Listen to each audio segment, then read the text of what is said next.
네, 3시부터 4시까지는 두 번째 강연자이신 전창록 경상북도 경제진흥원장님께서 마케팅 통찰 애프터 코로나 시대 어떻게 소통할까라는 주제로 강연을 진행해 주시겠습니다.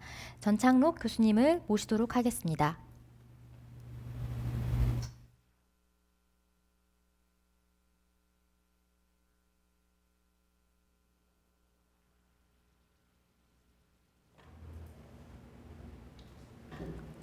안녕하세요. 예, 반갑습니다. 제가 오늘 말씀드릴 것은 애프터 코로나 시대 어떻게 소통할까라는 주제로 말씀을 드리려고 하는데, 사실 요즘 코로나 어떻게 지내세요? 궁금합니다. 요즘을 사실은 우리가 언택트 시대라고 얘기를 많이 합니다. 언택트, 비대면의 다른 말인데, 어떤 면에서 보면 언택트라는 것은 우리가 컨택트가 없다, 언인, 그래서 컨택트가 없다의 앞에 언을 붙여서 언택트 시대라고 이야기를 합니다. 그런데 저는 개인적으로 그것이 적절한 단어 같지는 않습니다. 왜냐하면 오프라인에서는 우리가 컨택트가 없지만 온라인에서는 훨씬 더 많은 컨택트가 있는 것이 오늘이기 때문입니다. 그래서 어떻게 보면은 언택트가 아니고 온택트, 즉 always connected, always on이라는, 저는 온택트가 더 적절한 표현인 것 같고, 그래서 always 항상 연결된, 어떻게 다른 말로 얘기하면은 초연결 시대, 즉 애프터 코로나 시대, 초연결 시대에 우리가 어떻게 소통할까라는 주제를 가지고 제가 좀 오늘 말씀을 드리도록 하겠습니다.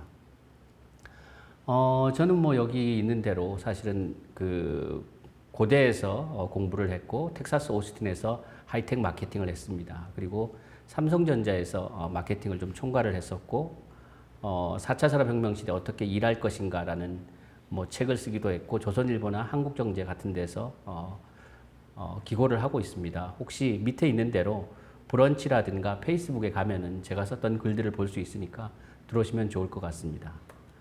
예, 이제 본격적으로 제 이야기를 좀 드릴까 싶은데, 제 이야기의 시작은 이 한 권의 책으로 좀 얘기를 할까 합니다. 배민다움이라고 혹시 들어보시거나 보셨는지 모르겠습니다. 최근에 배민이 굉장히 화제가 됐었죠, 그죠?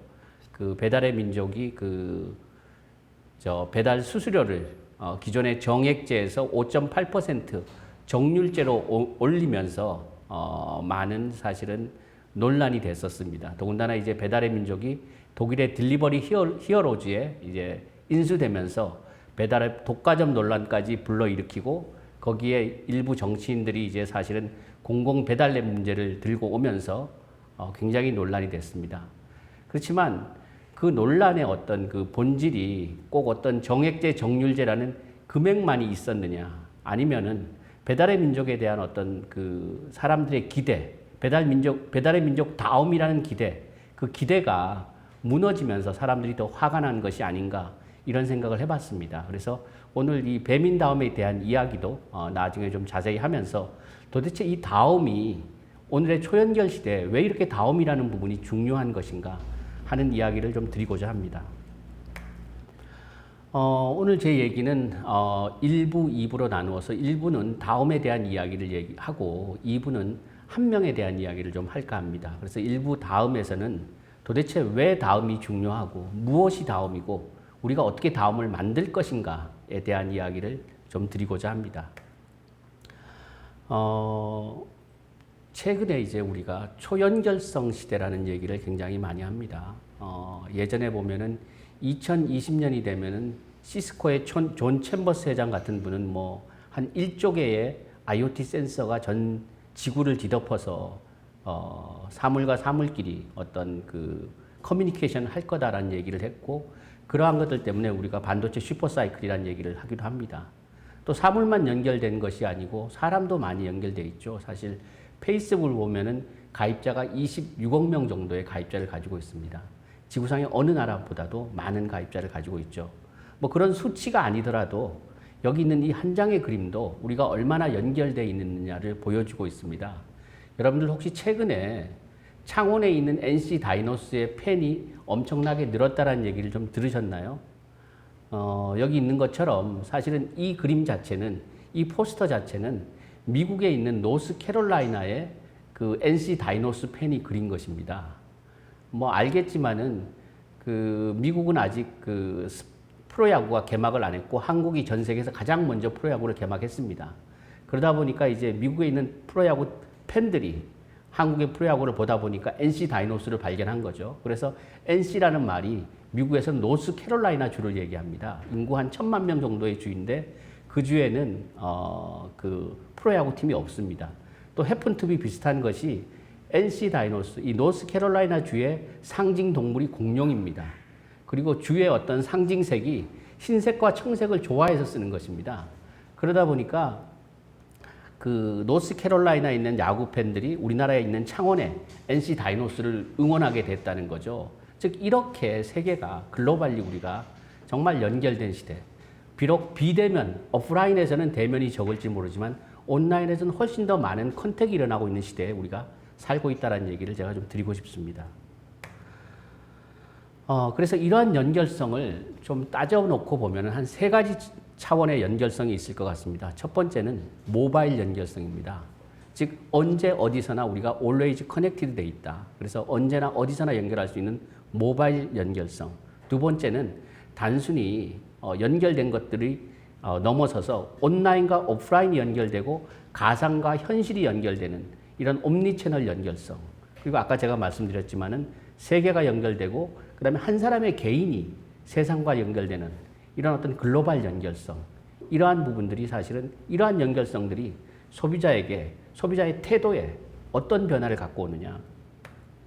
첫 번째는 연결되다 보니까 소비자들이 아는 것이 굉장히 많아집니다. 그리고 자기의 목소리를 얘기할 수 있는 통로가 생기다 보니까 굉장히 수동적인 소비자들이 적극적인 소비자로 변화하게 됩니다.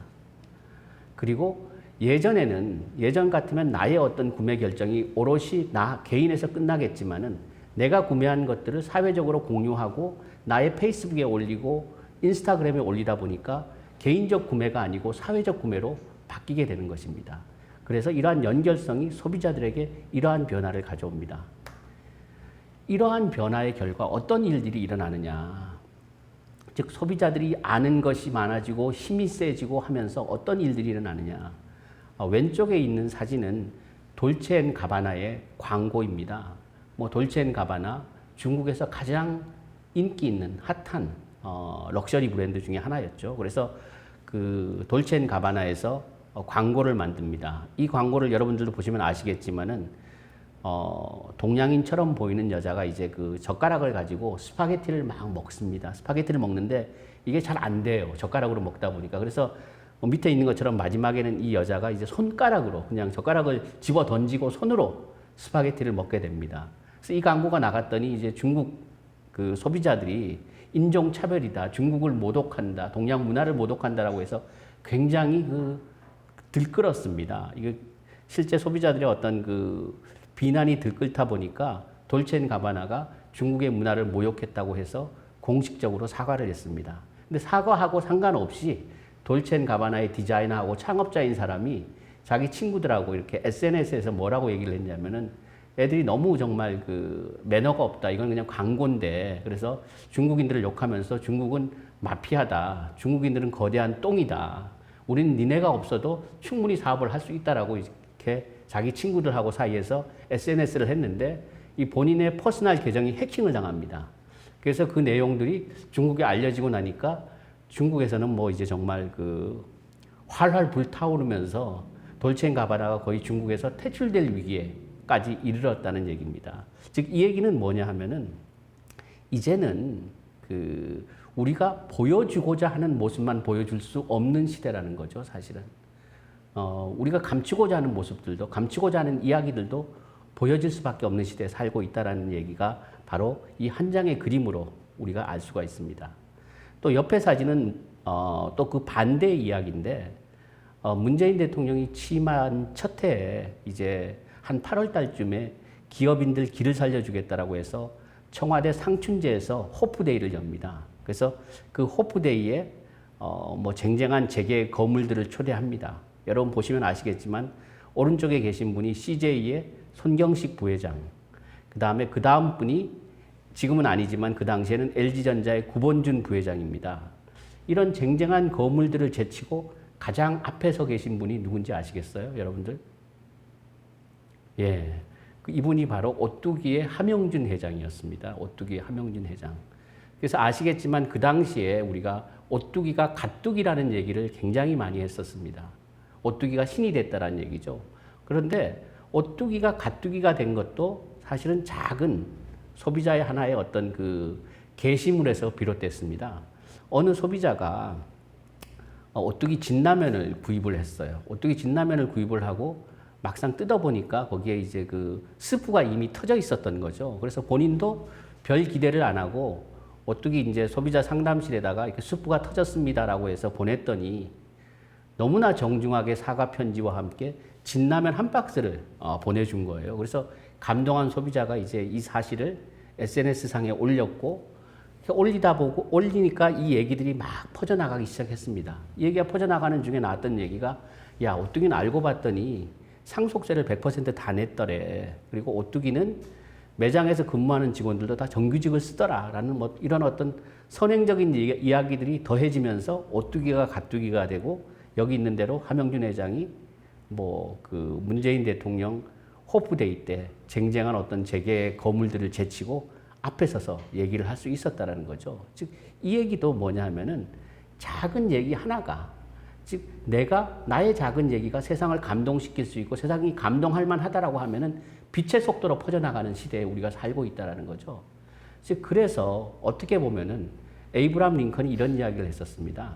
우리가 일부 사람을 잠시 속일 수 있지만 모든 사람을 영원히 속일 수 없다라는 얘기를 했습니다.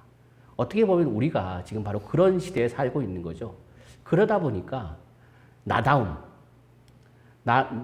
어떤 그 특질, 성격 이런 부분들을 유지하는 다움이라는 것이 그래서 중요한 것입니다. 그래서 왜 다움인가? 즉 우리는 오늘날 모든 사람을 잠시도 일부 사람을 잠시도 속일 수 없는 시대에 살고 있기 때문에 다움이 중요하다라는 말씀을 좀 드리고 싶습니다. 두 번째입니다. 그럼 도대체 무엇이 다음이고 우리가 다음을 어떻게 만들 것인가 라는 얘기를 좀 드리고 싶습니다. 이것과 관련해서는 그 가장 첫 번째 필요 조건, 우리가 다음을 만드는 데 있어서 가장 필요 조건, 저는 그것을 첫 번째를 이렇게까지라고 얘기를 하고 싶습니다. 이렇게까지. 여러분들 요즘 그 마켓컬리 다 한 번씩 써보시나요? 마켓컬리? 뭐 저는 쓰고 있는데 사실은 마켓컬리가 이제 이 온택트 시대가 되면서 굉장히 요즘 급성장하고 있죠. 그죠? 마켓컬리.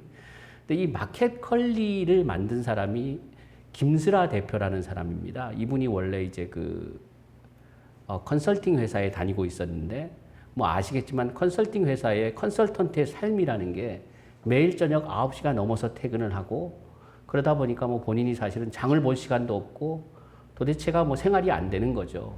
그래서 본인이 본인을 위해서 만들었습니다. 그래서 이 마켓컬리의 타겟 고객은 강남에 사는 30대 부부를 타겟으로 하고 있습니다. 강남에 사는 30대 맞벌이 부부를 타겟으로 하고 있습니다.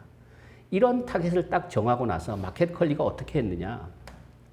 제일 먼저 마켓컬리의 제품은 김슬아 대표 본인이 먹고 싶은, 사실은 시간이 있으면 가서 먹겠지만 예를 들어서 5월의 종이라고 해서 굉장히 유명한 빵집이 있습니다.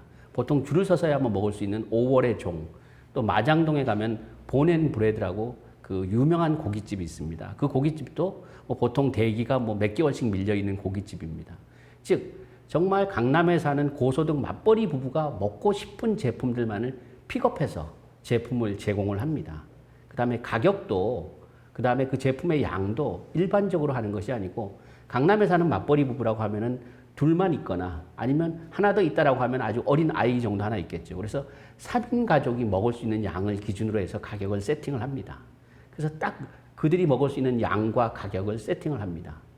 그리고 아까 말씀드렸지만은 유통이라는 측면에서도 이 사람들이 도저히 장을 보러 갈 시간은 없으니까 9시까지만 주문을 하게 되면 그 다음날 새벽에 배송이 돼서 바로 아침에 그냥 데우기만 하면 먹을 수 있고 약간의 어떤 그 요리를 하면 먹을 수 있는 정도로 보내준다는 거죠. 그래서 9시까지 오더를 하면 새벽에 보내주는 이 사람들의 어떤 라이프스타일에 딱 맞춘 거죠.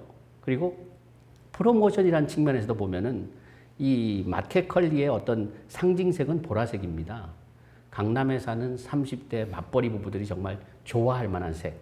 핑크색도 아니고 촌스러운 뭐 노란색도 아니고 빨간색도 아니고 바로 보라색이라는 거죠. 그리고 모델도 강남에 사는 30대 맞벌이들의 가장 워너비인 전지현 씨를 쓰게 되고 그 다음에 그 당시에 지금은 안 쓰지만 최초에 보낼 때는 항상 밑바닥에 보라색으로 된 아이스팩을 넣어서 정말 신선도를 유지했다는 거죠. 그래서 그 당시에 마켓컬리를 썼던 초기에 썼던 고객들의 리뷰를 읽어보면은 이 회사는 마니아들이 하는 회사다. 어떻게 나의 취향을 이렇게 적확하게 알 수가 있느냐라는 얘기를 많이 했습니다. 즉 어떻게 보면은 우리가 다음이라는 것의 첫 번째 다음의 필요 조건은 디테일 이렇게까지라는 부분이 꼭 필요하다는 얘기를 제가 좀 드리고 싶습니다. 두 번째 얘기는 바로 투명성입니다. 투명성. 이 투명성은 조직의 안과 밖이 같아야 된다는 이야기입니다.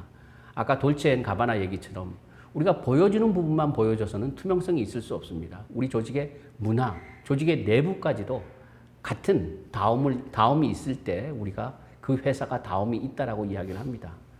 여기서 제가 배달의 민족 얘기를 좀 할까 합니다. 배달의 민족. 보통 배달랩을 누가 시킵니까? 배달랩을. 보통 배달랩 하면은 뭐 그런 거죠. 사실은 팀의 제일 막내가 시키거나 취준생들이 시키거나 내지는 뭐 재수생이 시키거나 어떻게 보면은 배달앱을 시키는 사람들은 따뜻한 밥을 먹을 수 없는 사회에서 아직은 A급으로 올라서지 못한 B급 인생 뭐 이런 사람들이 많이 시키죠. 취준생들 제일 많이 보는 그 예능 프로그램이 뭐예요? 뭐 나 혼자 산다? 예전 같으면 무한도전 많이 봤었죠. 이 사람들의 어떤 감성 코드가 다 약간은 B급 감성 코드인 거죠. B급 감성. 그죠? 그러다 보니까 배달의 민족은 철저하게 이들한테 포커스를 둬서 B급 감성의 커뮤니케이션을 합니다. 여기 있는 대로 배달의 민족의 뭐 론칭 광고라든가 전국에서 굉장히 예전에 뭐 히트했던 경희야 넌 먹을 때가 제일 이뻐 이런 그 광고가 있었죠. 그래서 그 버스라든가 이런 옥외 광고들을 보면 사람들이 이걸 찍어가지고 경희라는 이름이 있는 친구한테 보내주죠. 야, 너 이름 너 나왔다라고 이렇게 합니다. 그래서 한번 배달의 민족의 론칭 광고를 한번 좀 보시죠. 아따 말 잘 타네. 소리가. 도시는 의미 없는 전단지로 가득해요. 딱 하나가 모자란다고 쿠폰. 다 먹고 싶은데 어떡하죠? 정신 똑바로 차려! 아직도 전단지가. 내가 다 정리해줄게. 이제 뭘로 시키죠? 배달의 민족. 다이어트는 또샵으로. 국산 꼴뚜기 다리 10개. 사진 리뷰를 확인해야 해. 원래 거기 어딨어? 왜 안 있어? 우리 집에! 치킨 먹을 포인트로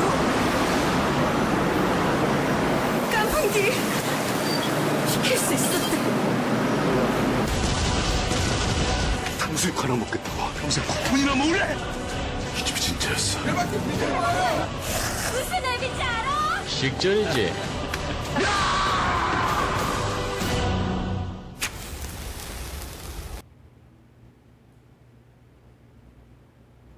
예, 배달의 민족의 론칭 광고입니다. 사실은 이런 식의 커뮤니케이션을 많이 했었죠. 그 배달의 민족이 치킨을 감별하는 뭐 치물리의 시험을 친다라든가, 그 다음에 배민 신춘 문예라 그래서 어떤 문예 작품들을 모집하기도 하고, 뭐 이런 식의 어떤 B급 감성의 브랜딩, 마케팅, 커뮤니케이션을 많이 했었습니다. 그렇지만 배달의 민족이 단순히 이렇게 외부에 보여지는 브랜딩이나 커뮤니케이션만 그렇게 B급 감성으로 했다라고 하면은 아마 실제로 배달의 민족이 1위를 한 다음에 나왔던 요기요라든가 배달통과 같은 어떤 2위, 3위의 어플들이 엄청나게 많은 물량 공세를 했었습니다.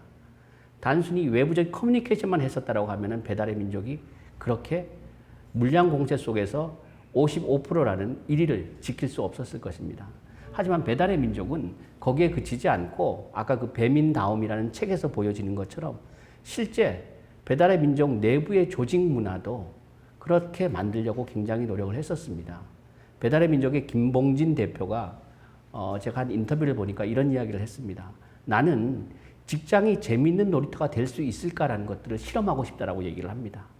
그러다 보니까 여기 보이시는 것처럼 배달의 민족에는 이렇게 합니다. 야, 퇴근할 때 인사하지 않습니다. 휴가에는 사유가 없습니다. 그리고 피플팀이라는 것을 만들어서 사람들의 어떤 고충들을 해결해 주려고 노력을 하고 있고, 그리고 보통 우리 직장인들이 월요병이 있습니다. 그래서 월요병을 없애기 위해서 배달의 민족은 월요일 오전은 출근하지 않고 월요일 오후부터 출근을 하고 있습니다. 그리고 뭐 직원들을 위해서 직원들이 이제 밖이 보이는, 호수가 보이는 사무실에서 일하고 싶다라고 해서 롯데월드 석촌호수 옆으로 회사를 옮기기도 하고, 서체를 개발하고 버킷리스트를 만들어서 지우고, 실제로 배달의 민족의 조직 문화가 이렇게 안과 밖이 같은 투명성 있는 조직 문화로 운영되다 보니까 많은 사람들이 배달의 민족의 팬이 되고, 그들이 배달의 민족의 좋은 이야기들을 SNS상에서 퍼뜨림으로써 배달의 민족이 그렇게 굳건하게 1위라는 자리를 지키고 있었습니다. 그래서 아마 제가 아까 모두에 말씀드렸던 것처럼 최근에 배달의 민족에 대해서 사람들이 화가 났던 거는 이런 다움이, 배민 다움이 사라졌기 때문이 아닌가라고 생각을 합니다. 그래서 우리가 다음을 만드는 첫 번째는 아까 제가 말씀드렸던 것처럼 이렇게까지의 어떤 디테일, 두 번째는 바로 이런 어떤 안과 밖이 같은 투명성. 왜냐하면 우리는 이제 감춘다고 감출 수 있는 시대에 살고 있지 않기 때문입니다. 투명성이 중요합니다. 이런 어떤 조직 문화를 만드는 것이 얼마나 어려운지를 제가 예를 들어서 하나만 잠깐 말씀드리겠습니다. 루이 까또주라는 패션 브랜드가 있습니다. 이 패션 브랜드가 이제 어느 날 정말 우리는 앞으로 우리 회사의 컨셉을 이지적 우아함을 우리 회사의 컨셉으로 가지고 가겠다라고 합니다. 근데 여러분들, 이 이지적 우아함이란 말이 얼마나 어려워요, 사실은. 이지도 어려운데 우아함, 굉장히 어렵습니다. 그래서 이 루이 까또즈라는 회사가 어떻게 여기에 접근을 했냐면은, 첫 번째는 이지적 우아함이라는 것을 만질 수 있고 볼 수 있는 구체적인 표상을 선정을 합니다. 그래서 이 회사에는 그 평창 올림픽 대변인을 했던 나승현 대변인이 봐도 이지적 우아함의 표상이다라고 이 사람을 선정을 합니다. 그리고 그 다음 1년간 전체 매장 직원까지 포함해서 전 직원들한테 숙제를 줍니다. 매 2개월마다 예를 들어서 6개 과제를 수행하는데, 첫 번째 2개월은 네가 공연이라든가 연극이라든가 전시, 영화를 보고 정말 이지적으로 우아한 사례를 발견하면은 그 사례를 가지고 와서 발표를 하고 잘한 사람은 시상을 합니다. 그다음 두 번째는 책을 읽고 이지적 우아한 사람을 찾고, 세 번째는 길을 가다가 내가 이지적으로 우아한 사람을 만나면 사진을 찍거나 그 사람의 멘트를 따서 발표를 하고 수상을 하고, 이렇게 1년 정도를 했더니 이 이지적 우아함이라는 것이 루이 까또주 회사에 있는 사람들한테 어느 정도 배했다라는 거죠. 그러니까 사실은 우리가 조직 문화를 천착시킨다라는 것이 굉장히 어려운 일입니다. 예. 다음은 우리가 무엇이 다움인가, 어떻게 다움을 만들 것인가의 세 번째 이야기입니다. 세 번째 이야기는 시간의 일관성에 관한 이야기입니다. 시간의 일관성. 파타고니아라는 브랜드가 있습니다. 파타고니아. 이 브랜드는 사실은 미국에 있는 이본 시나드라고, 이 사람이 굉장히 클라이머죠. 암벽 등반가인데 50년대 중반, 54년, 55년부터 이 사람이 굉장히 등반을 열심히 했는데, 등반을 하다 보면은 이제 우리가 이 선을 끼우는 고리 같은 게 있습니다. 못으로 되는데 그걸 우리가 피톤이라고 합니다. 근데 피톤을 꼽게 되면은 부득이하게 바위를 사실은 좀 어느 정도 훼손하게 되는 거죠. 그래서 이 이본 시나드라는 사람이 내가 암벽 클라이머로서 정말 자연을 훼손하면 안 되겠다. 그래서 바위에 영향을 주지 않는 피톤을 개발하려고 1957년에 회사를 만듭니다. 그런 회사를 만들다가 이 사람이 1971년에 만든 회사가 파타고니아입니다. 그러니까 이 사람은 사실은 파타고니아를 만들 때부터 대부분의 사람들이 회사를 지속 가능하게 만들기 위해서 환경 보호를 하는데, 이 사람은 그것이 아니고 환경 보호를 하기 위해서 회사를 만듭니다. 그래서 파타고니아라는 의류를 만들 때부터도 어떻게 하면은 자연에 내지는 토양에 훼손을 주지 않는 목화 생산을 하고 거기서부터 우리가 면을 짤 것인가라는 얘기를 합니다. 가장 파타고니아의 대표적인 얘기가 2011년에 미국 블랙 프라이데이 때, 아시겠지만 블랙 프라이데이는 미국에서 1년 중에 가장 매출이 많은 때입니다. 근데 블랙 프라이데이 아침에 파타고니아가 광고를 합니다. 우리 옷을 사지 말라고. 여러분들이 우리 옷을 사주는 건 좋지만은 우리 옷을 사게 되면은 이 옷을 만들기 위해서 우리가 목화를 채취를 해야 되고 그러다 보면 또 자연을 해치게 되니까 우리 옷을 사지 말라라는 광고를 합니다. 그래서 실제로 우리가 파타고니아 웹사이트에 가보면은 아버지의 옷을 아들이 입고 있는 사진들이 굉장히 많이 모아놨습니다. 그것이 파타고니아입니다. 그러다 보니까 시간이 흘러도 이 변하지 않는 가치, 시간이 흘러도 변하지 않는 다움을 가지고 있다 보니까 지금 파타고니아의 사람들이 점점 더 열광하게 되고 좋아하게 되고 지속 가능한 경영을 하는 이유입니다.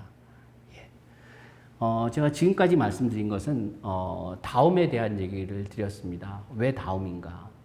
초연결성 시대, 소비자들은 모든 것을 알고 있고 우리는 보여주고 싶은 것만 보여질 수 없는 시대에 살고 있기 때문에 다움이 중요하고 그 다음은 이렇게까지 그 다음에 조직의 안과 밖이 같은 투명성, 시간이 흘러도 변치 않는 일관성을 기준으로 해서만이 만들어질 수 있다라는 이야기를 드렸습니다.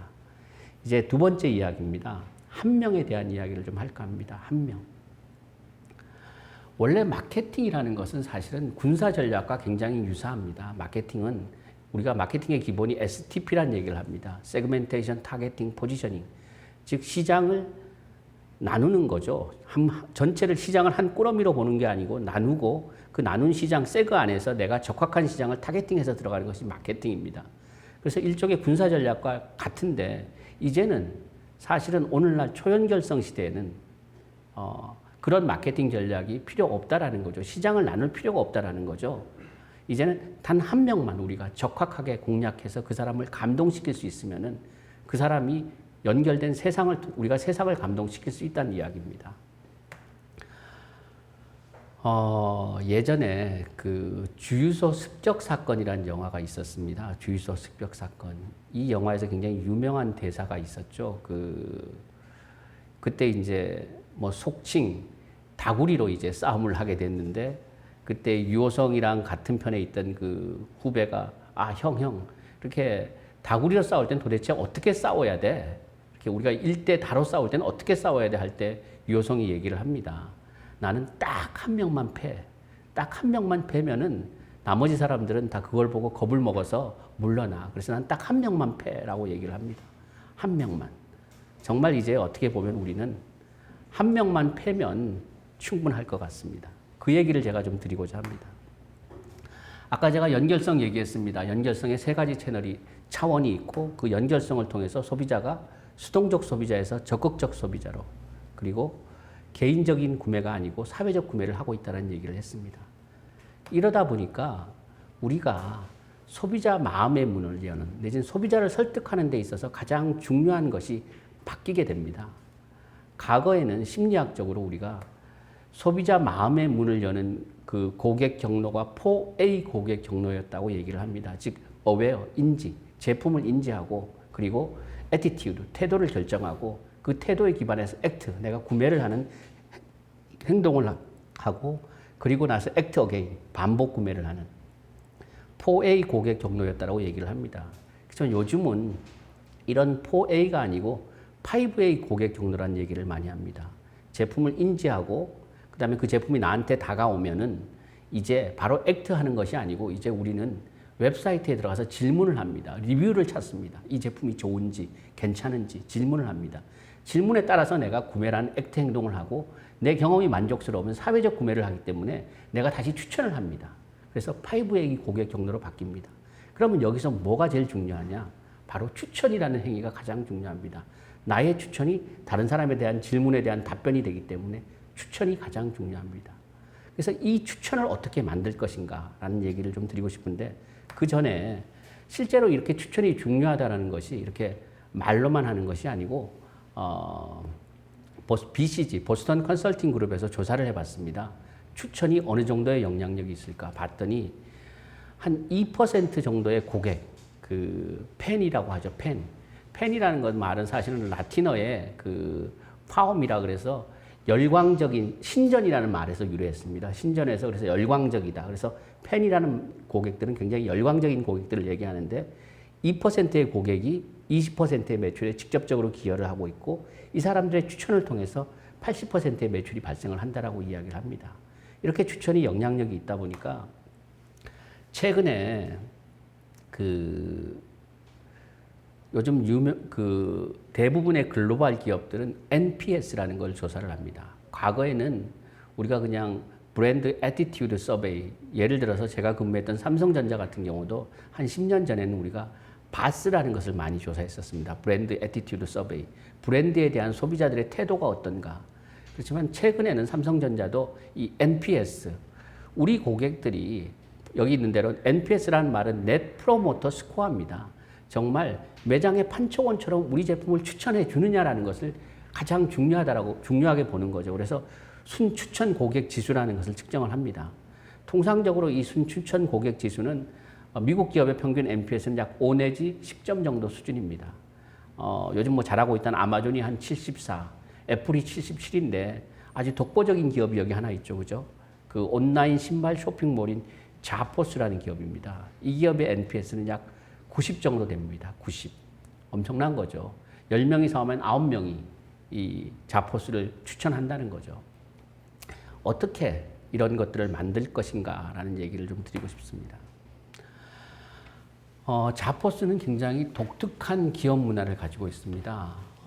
보통 통상적으로 고객들이 요즘 이제 우리가 보면은 콜센터라고 얘기를 하죠. 콜센터. 콜센터를 대부분 다 외주를 줍니다. 뭐 미국 같은 경우는 인도나 필리핀에 외주를 많이 주죠. 근데 자포스는 본인들의 어떤 콜센터를 콜센터라고 부르지 않고 컨택센터라고 부릅니다. 고객과 컨택하는 컨택센터라고 부르고 이 컨택센터에 대해서 고객과 오롯이 우리가 대화할 수 있는 정말 유일한 공간이다라고 해서 컨택센터 직원들한테 무한대의 자율권을 줍니다. 통상적으로 보면 콜센터라 그러면 1시간에 처리해야 되는 고객의 콜수가 있습니다. 하지만 자포스에는 내가 얼마나 오랫동안 고객과 통화했느냐가 자랑거리입니다. 지금까지 자포스에서 가장 길게 고객과 통화한 시간은 10시간 51분입니다.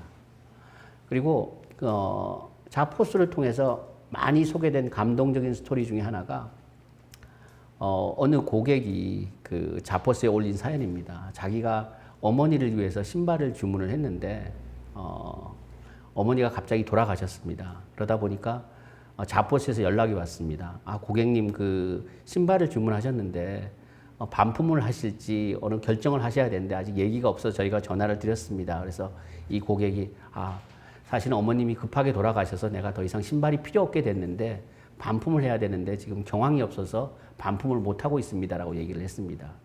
그 다음날 누군가가 초인종 문을 눌러서 나가봤더니 자포스 직원이 꽃을 사들고 하얀 국화꽃을 사들고 집을 방문한 겁니다. 너무 경황이 없으셔서 반품 못할 것 같아서 저희가 반품을 받으러 왔습니다라고 해서 꽃을 드리고 반품을 받아갔습니다. 그래서 이 고객이 이 자포스에 대한 어떤 그 사연을 올린 거죠. 그래서 여기 밑에 있는 것처럼 감동 때문에 눈물이 멈추지 않습니다라고 이야기를 합니다. 즉 어떻게 보면은 우리가 추천하는 고객, 즉 행동하는 고객을 만들려면은 이성은 여기 그 도널드 칸이라는 캐나다 신경학자가 이야기를 합니다. 이성은 결론을 낳지만은 감동은 행동을 만듭니다.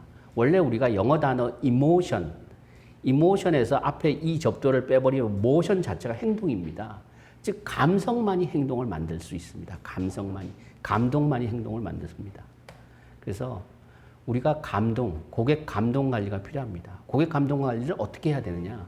즉 감동이라는 것은 기대의 함수입니다. 고객의 기대를 뛰어넘을 때 고객은 감동합니다. 고객의 기대를 뛰어넘어라. 그래서 우리가 고객이 기대를 뛰어넘는 감동이 있을 때 고객은 바로 와우라고 외칩니다. 와우. 그래서 고객의 기대를 뛰어넘어야 된다. 어떻게 뛰어넘을 것인가? 그 이야기를 좀 드리고자 합니다. 고객의 기대를 뛰어넘는다라고 해서 아무 때나 뛰어넘어서는 안 되는 거죠, 사실은. 고객이 기대를 하고 있는 순간을 알아야 되는 거죠. 그래서 고객의 기대와 관련돼서 제가 말씀드리고 싶은 것이 진실의 순간이라는 개념입니다. 진실의 순간. 원래 진실의 순간이라는 얘기는 그 스페인 투에서 투사가 한 1시간 정도 소를 데리고 막 하여튼 소를 데리고 놀다가 내지는 소를 데리고 씨름하다가 마지막 소의 목에다가 이제 칼을 찔러 넣는, 그래서 소의 삶과 죽음이 결정되는 결정적인 순간, 이 순간을 진실의 순간이라고 합니다. 마케팅에서 진실의 순간은 사실은 고객이 제품을 대면하는 순간을 얘기를 합니다. 고객이 제품을 대면하고 살지 말지를 결정하는 순간, 그 순간을 진실의 순간이라고 얘기를 합니다. 예전에는 그런 진실의 순간이 딱 한 번밖에 없었습니다. 고객이 매장에 가서 제품을 대면하는 순간. 그렇지만 요즘은 이 진실의 순간이 한 번이 아니고 총 4번이 있다고 얘기를 합니다. 초연결성 시대다 보니까. 첫 번째 진실의 순간은 고객이 그 제품에 대해서 검색하는 순간입니다. 검색하는 순간 고객은 어쨌든 온라인상에서 제품을 만나게 됩니다. 그래서 그것을 우리가 0번째 진실의 순간이라고 이야기를 합니다. 그 다음 2번째는 아까도 전통적인 것과 같이 매장에서 고객이 그 제품을 처음으로 만나는 순간, 즉 첫 번째 진실의 순간이라고 얘기를 합니다. 그리고 과거에는 사실은 제품을 사오면 그냥 뜯고 버리고 하면 됐지만 이제는 고객이 요즘 뭐 언박싱이다, 뭐 그 언패킹이다라는 영상이 굉장히 많이 올라옵니다. 즉 고객이 제품을 처음으로 집에 와서 뜯고 그래서 고객이 제품을 냄새 맡고 만져보고 하는 온몸으로 제품을 느껴보는 순간, 그것을 우리가 2번째 진실의 순간이라고 얘기를 합니다. 그리고 또 한 번의 진실의 순간, 고객이 제품을 써보고 경험하고 만족하면은 이 제품을 추천하는 순간, 그것을 3번째 진실의 순간이라고 얘기를 합니다. 즉, 이 4가지의 진실의 순간에 우리가 고객의 기대를 뛰어넘는 감동을 줄 때 고객은 바로 팬이 되고 그 팬은 우리 제품을 추천하게 되는 겁니다. 자, 여러분들 지금 그림상에 보이시죠, 그죠? 어떤 브랜드가 신제품을 출시한다고 했더니 지금 뭐 홀이 가득 차게 사람들이 모여서 매장 문이 열리기 전부터 이렇게 기다리고 있습니다. 어떤 브랜드일 것 같아요, 여러분들은? 예, 그 애플입니다, 애플. 자, 애플이 아마 세계에서 이런 어떤 팬을 가장 많이 가진 브랜드일 겁니다. 그래서 우리가 알고 있듯이 애플바라는 말도 여기서 생겼고, 그럼 도대체 애플은 어떻게 이렇게 애플바를 만들었느냐?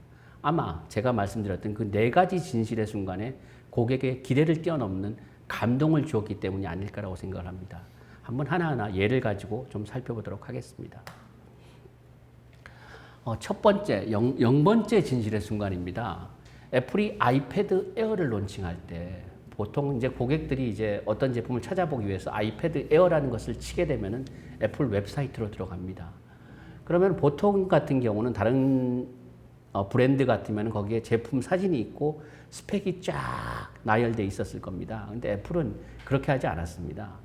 애플은 물론 제품 스펙도 있었지만 그것이 아니고 시작 자체가 무엇이 당신의 시가 될까요? 그러면서 다른 사람들의 고객 후기를 보여줍니다. 그리고 그 고객 후기에 각각의 제품의 기능들을 링크를 걸어서 실제로 이러한 기능들이 이러한 고객의 필요에 대응하고 있다는 것을 보여줍니다. 그래서 이렇게 다르게 접근을 합니다. 그 다음 첫 번째 진실의 순간에 제품을 사러 고객들이 애플 매장에 갑니다. 사실 애플 매장은 뭐 굉장히 유명하죠. 전 세계적으로 매장의 효율성이 가장 높은 매장, 즉 스퀘어미터당 매출이 우리가 통상적으로 스퀘어미터당 매출이 높은 브랜드가 티파니라는 보석 브랜드입니다. 당연하겠죠, 보석이니까. 거기가 스퀘어미터당 매출이 2,500불입니다. 근데 애플 매장의 스퀘어미터당 매출이 5,000불이 넘습니다. 티파니보다 2배 이상 매출을 내고 있습니다. 근데 어쨌든 이 애플 매장을 보면 여기 보는 것처럼 굉장히 깨끗합니다. 제품이 주인공입니다. 제품에는 안 드러나도록 모든 것이 되어 있고 그 제품을 가령 애플의 아이패드라든가 폰을 보게 되면은 그 안에 뭐 컨택에는 전화번호가 다 들어가 있고 동영상도 들어가 있고 사진도 다 들어가 있었습니다. 사실은 애플 전에 대부분의 제품들이 전시된 제품들은 깡통이었습니다. 그냥 아무것도 없었는데 애플이 처음으로 전시된 제품에 바로 내 친구의 폰을 보는 것과 같은 고객들이 경험할 수 있게끔 사진이라든가 동영상이라든가 컨택 인포메이션이라든가 이런 모든 부분들을 다 집어넣은 첫 번째 회사입니다. 그리고 애플 제품을 땡겼을 때 그 적절한 인장의 강도, 그 다음에 제품을 세워놨을 때 어떤 각도, 이러한 모든 부분들이 굉장히 세밀하게 계산되어 있습니다. 또 가장 중요한 그 애플의 매장 직원들에 대해서도 애플이 이렇게 교육을 시킵니다. 애플이라는 이름을 따서 여기 있는 대로 처음에 고객이 오면은 따뜻한 환영 인사로 고객에게 다가가라. 뭐 찾으세요? 뭐 사러 오셨어? 이런 얘기가 아니라는 거죠. 그리고 나서 두 번째는 제품에 대한 얘기를 하지 말고 당신은 어떤 니즈가 있느냐, 어떤 필요 때문에 왔느냐라고 고객의 필요를 먼저 물어봅니다. 어떤 문제를 해결하고 싶으냐, 너는? 이렇게 물어보고 세 번째는 바로 그 문제에 대한 해결책을 제시를 합니다. 그리고 고객의 어떤 관심사에 또 귀를 기울이고 다시 오라는 초대로 마무리한다는 거죠. 제품이 중심이 아니고 사람의 중심을 둬서 접근을 한다는 거죠. 그래서 이러한 어떤 매장 직원들이 애플 매장을 특별하게 만든다는 겁니다. 그 다음 이제 두 번째 진실의 순간입니다. 두 번째 진실의 순간. 그 고객이 제품을 집으로 가져가서 제품을 냄새 맡고 만져보고 온몸으로 느끼는 시간이죠. 사실은 애플이 나오기 전까지는 언패킹이라는 단어가 언패킹 영상 자체도 없었습니다. 그렇지만 제가 이 조사를 했을 때 한 3, 4년 전인데 그 당시에 우리가 유튜브 상에 애플 언패킹 영상이 약 780만 개 정도 있었습니다. 아마 요즘은 뭐 1000만 개 이상 있을 겁니다. 사람들이 이럴 정도로 애플 제품을 여는 언박싱 영상을 올리고 있습니다. 도대체 왜? 그 비밀 제국 애플 내부를 파헤치다라는 책에 보면은 취재하는 사람이 애플의 그 내부에 가봤더니 패키징 디자인을 하는 방이 있었습니다. 그 방에 가봤더니 수백 개의 상자가 있었고 그 수백 개의 상자에는 우리가 이제 그 애플 지금 제가 여기 노란 원으로 표시했던 것처럼 어디에다가 이 스티커를 붙여야지 고객들이 가장 쉽게 제품을 열 수 있을 것인가 하는 부분들의 탭을 위치하고 크기를 하기 위해서 수백 번 실험한 것들이 있었다라는 겁니다. 이런 정도의 디테일, 이렇게까지 하는 디테일이 있었기 때문에 사실은 고객들 애플로부터 해서 우리가 언박싱이라는 이야기가 나왔다라고 얘기할 수 있을 것 같습니다. 세 번째 진실의 순간입니다. 세 번째 진실의 순간은 아까도 말씀드렸지만은 애플의 제품을 써봤던 사람들이 애플 제품을 추천하는 거죠. 다시 자기의 어떤 경험들을 올려서. 즉, 이 세 번째 진실의 순간이 아까 처음에 보셨던 0번째 진실의 순간과 연결되면서 루프를 형성하는 겁니다. 자, 마지막으로 애플의 아이패드 광고를 하나 보도록 하겠습니다.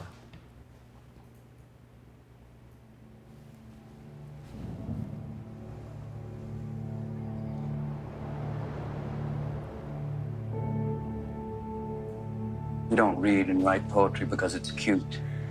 We read and write poetry because we are members of the human race. And the human race is filled with passion. Medicine, law, business, engineering, these are noble pursuits and necessary to sustain life.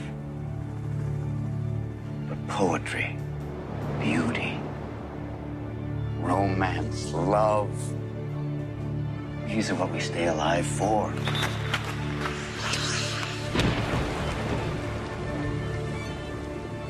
To quote from Whitman, "O me, O life of the questions of these recurring, of the endless trains of the faithless, of cities filled with the foolish.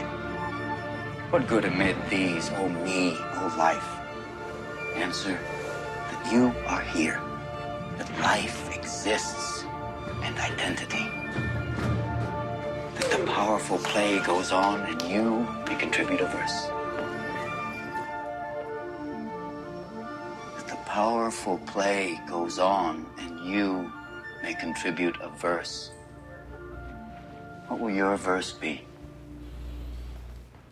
예, 무엇이 당신의 시가 될까요? 정말 애플은 하나의 거대한 경험의 우주를 창조했습니다. 이런 진실의 순간이 꼭 뭐 어떤 그 브랜드들만이 할 수 있는 일은 아닙니다. 여러분들 보통 우리가 축구하면은 뭐 영국의 그 잉글랜드의 프리미어 리그가 유명하죠, 그죠? 사실은 미국은 축구의 볼모지라고 할 수 있습니다. 그런데 미국의 한 축구팀, 시애틀에 있는 사운더스라는 축구팀의 경기당 평균 관중 수가 리버풀이나 첼시보다 훨씬 더 많습니다. 어떻게 이 팀은 이런 관중 동원을 할 수 있었을까요? 여러분들 그 축구 경기장에 갔을 때 진실의 순간이 언제입니까? 축구 경기장을 왜 갑니까? 가장 중요한 순간이 언제죠? 바로 골을 넣는 순간이죠. 골을 넣는 순간, 그죠? 이 시애틀 사운더스 같은 경우에 보통의 축구 팀들은 이 프리미엄 고객들을 위해서 스카이박스라는 것을 만듭니다. 스카이박스에서 이 사람들이 이제 축구 경기를 관람하게 하는데 사실은 스카이박스는 경기장하고는 굉장히 멀리 떨어져 있습니다. 그런데 이 시애틀 사운더스는 스카이박스를 하늘 꼭대기에 만드는 것이 아니고 바로 골대 옆에 만들어 놓습니다. 그리고 우리 선수들이 골을 넣게 되면은 그 스카이박스 앞에 와서 승리의 세레모니를 하게 합니다. 그러면은 이 고객들 입장에서는 바로 골을 넣은 선수의 어떤 환희, 땀 냄새, 그 순간을 같이 만끽할 수 있다는 거죠. 즉, 이런 가장 중요한 진실의 순간에 그 팬들의 기대를 뛰어넘는 감동을 주다 보니까 시애틀 사운더스의 경기에 사람들이 이렇게 많이 몰리게 된다는 겁니다. 즉, 이런 어떤 진실의 순간에 감동을 주는 것이 꼭 어떤 제조업 브랜드만이 할 수 있는 것이 아니고 누구든 할 수 있다는 거죠. 또 다른 사례입니다. 만약에 우리 제품이, 우리 브랜드가 적절한 진실의 순간을 창조하기 어려울 때 어떻게 해야 될까? 내가 진실의 순간을 만들 수도 있습니다. 나만의 진실의 순간을. 여러분들 지금 이 화면에 나와 있는 회사가 어떤 회사일까요? 뭐 잡지도 발행을 하고 TV 채널도 발행을 하고 라디오 채널도 운영을 하고 이벤트도 하고 있습니다. 어떤 회사일까요? 이 회사가 방송국일까요? 이벤트 회사일까요? 아닙니다. 이 회사는 레드불이라는 음료 회사입니다. 레드불. 사실은 전 세계 에너지 드링크 시장의 한 30% 정도를 가지고 있습니다. 이 회사의 매출이 1년에 약 한 8조 정도 됩니다. 8조 정도 되고 1년에 약 7억 병의 7억 병을 팔고 있습니다. 그런데 우리가 브라인드 테스트를 해보면은 사실은 이 회사의 그 레드불이라는 음료가 맛없다라는 평가가 굉장히 많습니다. 근데 마켓시어 1위를 하는 이유는 바로 이런 거죠. 또 다른 진실의 순간을 창조한 겁니다. 이 회사가 8조 매출 중에 약 3분의 1을 마케팅 비용에 쓰고 그 중에 절반을 컨텐츠 제작에 씁니다. 대표적인 컨텐츠를 하나 보시죠.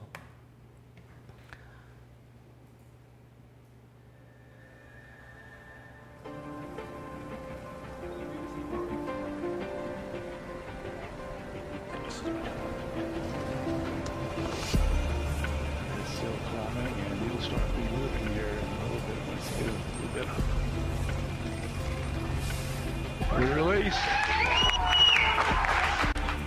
If you're scared, walk away. Cause there's no need to feel ashamed. Yeah, we all feel the same. Whoa, where's your passion? Where's your fire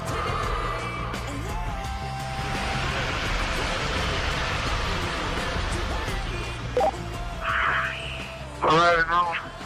The whole road's looking now. I'm going home now. Jumper away.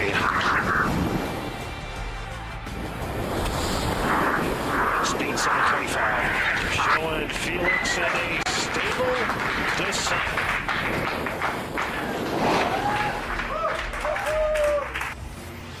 And Felix is back to run safely. The new world record holder.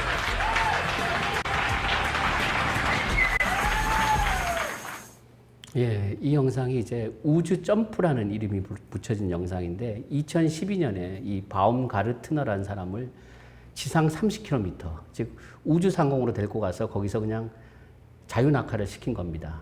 최고 시속이 순간 1342km까지 나왔었습니다. 그래서 이거 자체는 사실은 약 한 3천만 달러 정도의 콘텐츠 제작 비용이 들었는데 4억 달러 이상의 광고 효과가 있었다고 합니다. 그래서 이 레드불의 CEO는 이야기를 합니다. 우리는 미디어 회사다. 그렇지만 happen to sell 그 에너지 드링크를 판다라고 얘기를 합니다. 즉 우리가 마시는 음료 드링크로 진실의 순간을 고객들 마음속에 창조하기 어렵다라고 하면은 나만의 진실의 순간을 만들 수도 있다라는 얘기를 좀 드리고 싶습니다. 예, 진실의 순간을 창조하라. 마지막 랩업입니다. 통상적으로 이런 이야기를 많이 합니다. 강의하고 나서 강의 후에 우리가 보통 한 강의 내용의 50%를 잊어먹습니다. 그리고 그 다음 날이 되면 80%를 잊어먹습니다. 그래서 제가 간단하게 제가 한 얘기들을 좀 마무리하겠습니다. 제가 한 얘기는 그런 얘기였습니다. 초연결 시대이기 때문에 다음이 정말 중요하다.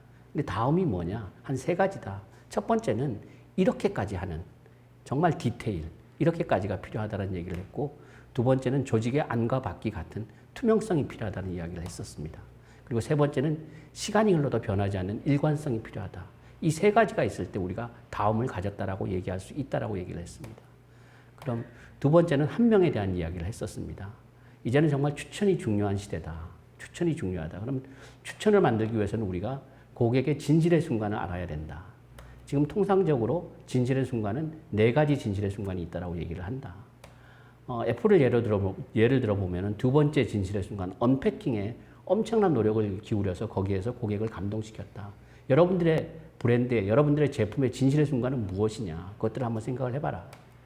그리고 그런 진실의 순간이 없다라고 하면은 여러분들만의 진실의 순간을 레드불처럼 창조할 수도 있다라는 얘기를 드렸습니다. 자, 마지막 얘기입니다.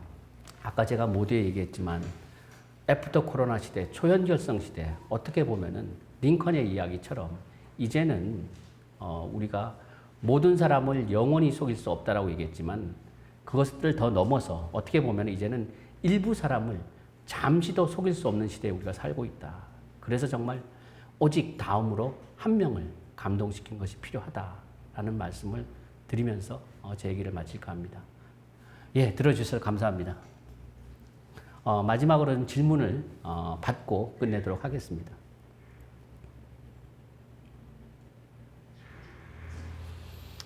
예.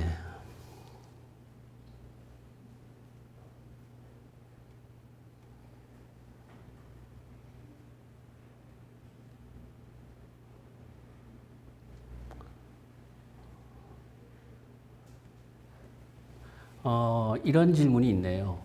초연결 시대 마케팅은 전통적 마케팅보다 접점도 많고 관리 포인트도 많은 것 같습니다. 초연결 시대 훌륭한 마케팅을 위한 최우선 조건은 무엇이라고 생각하시나요? 예, 굉장히 좋은 질문인 것 같습니다. 여기서 이제 우리가 말씀드린 대로 관리 포인트라고 접근을 하면은 정말 관리할 수 없는 게 요즘인 것 같습니다. 그래서 관리한다라는 생각보다 제가 아까 말씀드렸지만은 우리 조직의 어떤 다음을 갖췄을 때, 우리 조직의 투명성을 갖췄을 때, 그런 조직 문화를 갖췄을 때, 사실은 너무나 많은 지금 이 접점들이 있다 보니까 제가 관리할 수도 없고 누구도 관리할 수 없는 거죠. 우리가 그렇게 되는 수밖에 없고 또 우리가 혹시 관리하지 못하거나 내지 우리가 혹시 놓치는 부분이 있다라고 하면 우리 팬들이 대신 저희를 방어해주고 지켜주고 옹호해주는 쪽으로 가기 위해서는 최우선 조건은 저는 당연히 말씀드린 대로 다음이라고 생각합니다. 그리고 그 다음에서 가장 중요한 것은 보여지는 모습보다는 실제 우리 내부에 그런 다음을 같이 갖출 수 있는 조직 문화적인 측면이 중요하다고 생각을 합니다. 질문을 하나만 더 받아보도록 하겠습니다.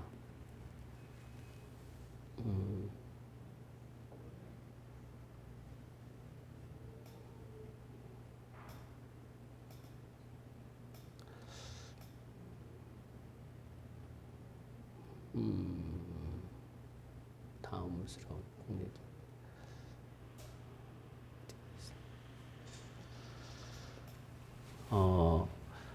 두 번째 질문이 이제 다음스러운 국내 기업의 다른 사례가 궁금합니다라고 하셨는데 어디가 있을까요? 저도 갑자기 이렇게 하니까 잘 안 떠오르는데 어디가 있을까요? 제가 좀 지금 떠오르는 거는 사실은 젠틀몬스터라는 기업이 얼핏 떠오릅니다. 사실 선글라스 브랜드로 굉장히 급격하게 성장을 했죠. 젠틀몬스터라는 기업의 회사의 비전이 바로 세상을 놀라게 하기가 비전입니다. 그러다 보니까 젠틀몬스터가 플래그십 스토어를 여러 곳에 만들었죠. 홍대에도 만들고 그 다음에 정동 쪽에도 만들었는데 그 정동 쪽에 만든 것이 아마 그 옛날 목욕탕을 개조해서 플래그십 스토어를 만든 걸로 알고 있습니다. 그래서 뭐 정말 세상을 놀라게 하기라는 어떤 다음에 충실한 브랜드 커뮤니케이션은 하고 있는 것 같은데 사실은 그 안에 조직 문화에 대한 부분은 제가 조금 아직 접근성이 좀 제한돼 있어 조심스럽긴 합니다. 어쨌든 그 젠틀몬스터가 다음스러움을 쌓아가고 있는 것 같고 국내 기업 외로는 저는 넷플릭스를 많이 예로 들고 있습니다. 사실은 넷플릭스 하면은 뭐 요즘 그 온택트 시대의 가장 대표적인 기업이기도 하지만은 넷플릭스의 조직 문화가 이제 그 자유와 책임이죠. 자유와 책임. 그래서 넷플릭스에는 그 출장 정책도 없고 휴가 정책도 없습니다. 모든 것들을 사실은 그 조직원들이 가장 그 자유와 책임을 가지고 의사결정을 하게 하고 그런 조직 문화에 기반해서 그 시네매치라는 어떤 그 고객의 성향에 따라서 영화를 추천해주는 어떤 그런 최고의 알고리즘을 만들어서 성장한 넷플릭스 사례가 어떻게 보면은 그 조직 내외부에 다움이 있는 사례가 아닌가라고 생각을 합니다. 예. 요 정도에서 제 얘기는 마칠까 합니다. 오늘 어쨌든 들어주셔서 감사드리고 아까도 말씀드렸지만은 또 다른 질문이나 이런 부분들이 있으면은 뭐 이메일로 질문하셔도 좋고 또 저의 페이스북이라든가 내지는 그 브런치 카페에 오셔서 질문을 하셔도 좋을 것 같습니다. 어쨌든 경청해 주셔서 진심으로 감사드립니다. 감사합니다.